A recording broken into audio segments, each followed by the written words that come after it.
Usapin naman sa West Philippine Sea, hindi pinag-uusapan sa APEC. United stand tungkol sa Paris attacks, wala rin sa agenda ayon kay DFA Secretary Albert de Rosario. Pilipinas, nagpasalamat naman sa pagdating ni Pangulong Xi Jinping ng China. Iba pang usapin sa pagpapalakas ng kalakalan, tinalakay ni DTI Secretary Gregory Domingo. May report ang aming kasamang si George Bandola. Alam mo, Kirby, kanina sa mga pagpupulong mula pa nung bago magkaroon ng Asia-Pacific Economic Cooperation hosting ng Pilipinas at hanggang sa matapos itong APEC dito sa atin, palaging sinasabi ng International Media Center at ng coordinator na hindi pag-uusapan ang mga tungkol sa issue ng West Philippine Sea, I should say. Dahil ito ay nasa ilalim na ng usapin ng United Nations. Pero kanina sa media briefing ay meron pa ring mga mamahayag na nagtanong kaugnay ng issue ng West Philippine Sea.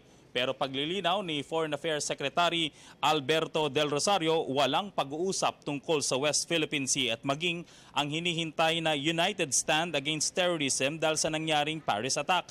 Paglilinaw ni Foreign Affairs Secretary Del Rosario, hindi kasama sa agenda ang usapin sa West Philippine Sea kahit pa malalim din ang sinasagawang usapin sa issue ng oceans at shared environmental concerns.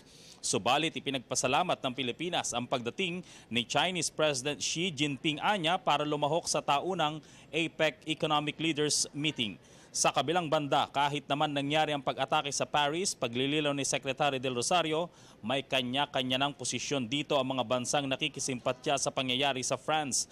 Kaya hindi nila inaasahan na maglalabas pa ng United Stand o manifesto na nagsasaad ng pagkakaisang pananaw ang mga bansang kasapi ng APEC kaugnay sa pangyayaring ito. Naniniwala kasi si Del Rosario na nagkakaisa ang mga bansa na papanagutin ang mga nasa likod ng terrorism attacks na ito.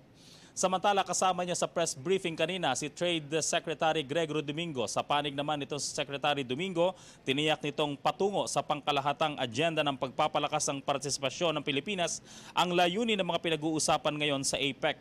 Nasa kasukdulan na raw o nasa malapit na sa dulo ang mga usapin sa Free Trade Agreement on the Asia-Pacific o FTAP.